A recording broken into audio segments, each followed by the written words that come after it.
سلام متتبعي قناة وصفات متنوعة، معك كنوز. نتمنى تكونوا كامل بخير وكامل في صحة جيدة. جبت لكم اليوم وصفة بزاف سهلة، ما راح تديكم وقت بزاف، اللي هي مقروط السنيوة. يتخدم في 10 دقائق، ناجح من أول تجربة مع الشرح المفصل لطريقة التحضير. نتمنى أنكم تجربوه وينال إعجابكم. نبدأ على بركة الله في طريقة التحضير. أول حاجة نروح نحضروا الحشو تاعنا.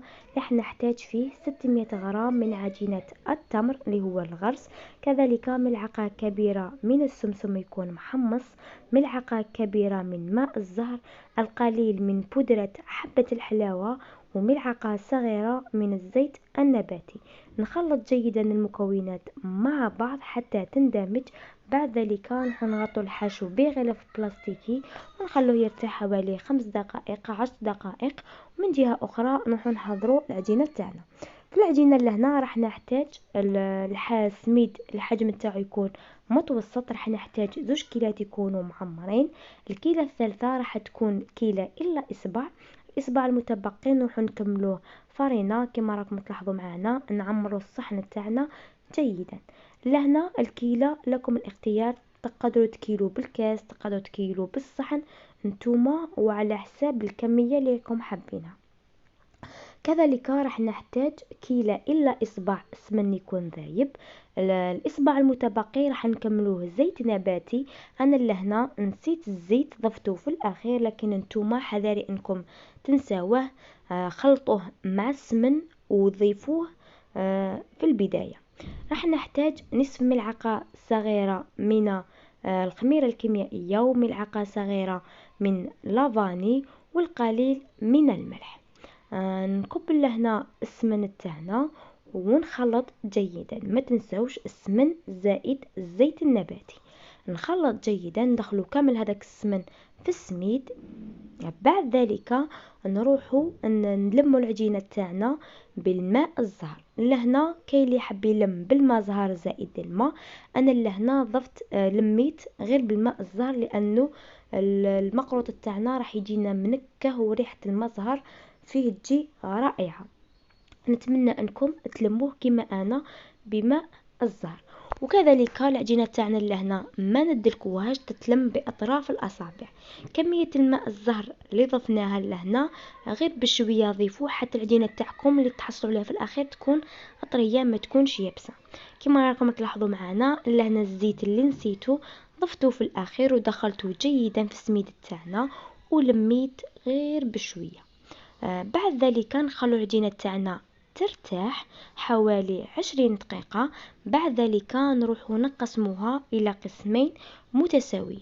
نجيبو الصينية تاعنا اللي حنخدمو فيها، ندهنوها بشوية زيت، والقطر تاع الصينية راح يكون 30 سنتيمتر. نبسطوا العجينة الأولى كما راكم تلاحظوا معنا، والبسط راح يكون غير بشوية. ما تضغطوش بزاف على العجينة تاعنا تتكلوت لنا، نضغطوا غير بالأطراف الأصابع وغير بشوية. بعد ذلك نروحوا نبسطوا العجينة التمر تاعنا. راح نستعين بالورق الشمعي والغلاف البلاستيكي، ضروري انكم تخدموا بهم لانه راح يسهلوا لكم العملية. بعد ما نبسطوا العجينة تاعنا جيدا نضيفوها كطبقة ثانية ونضغط غير بشوية. بعد ذلك نروح نبسط العجينة الثانية. كذلك راح نستعين بالغلاف البلاستيكي والغلاف الشمعي. ضروري ضروري انكم تستعملوه لانه راح يسهل لكم العملية. بعد ما نبسطوها مليح نروح نضيفوها كطبقة ثالثة ونضغطوا غير بشوية. بعد ذلك نروح لطريقة التقسيم في الصينية الدائرية. طريقة جد سهلة، فقط تبعوني خطوة بخطوة. وصراحة المقروط تاعكم في الصينية الدائرية راح يجيكم بزاف هايل على المقروط اللي تديروه في الصينية يكون الشكل تاعها مربع او مستطيل.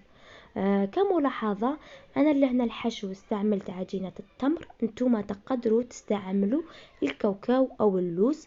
كذلك التزيين أنا لهنا زينت بالقرنفل واستعنت بالنقاش، كما نتوما تقدروا تزينوا بالمكسرات على حسب الرغبة. عند إدخال الصينية الفرن ضروري أن يكون مشعول مسبقا، يكون سخون جيدا. عند إدخال الصينية نطفو من الأعلى ونخلو من الأسفل باش نعرفو بلي المقود تاعنا بدا يطيب. الأطراف تاع الصينية راح يدونا اللون الذهبي، خلاص غير يدو اللون الذهبي نروحو نشعلو من الأعلى باه السطح تاعنا يدي التحميرة. بعد ما يطيب لنا المقروط مباشرة نروح نسقوه بالحسيلة تكون باردة، لأنه المقروط تاعنا راح يكون سخون. نسقوه مباشرة ونخلوه يبات ليلة كاملة، ما توشوهش، خلوه يبات ليلة كاملة. غد من ذاك تروحوا تقسموا المقروط تاعكم، ثم راح يكون تمسكنا. والخطوط تاعنا اللي درناهم عاود تضغطوا عليهم كاع، فوتوا عليهم بالموس، فوتوا عليهم جيدا. بعد ذلك تروحوا تنحوا الحبة وراح تنحوها فاسيلمون، ما راحش تتعبكم وما راحش تتكسر لكم الحبة.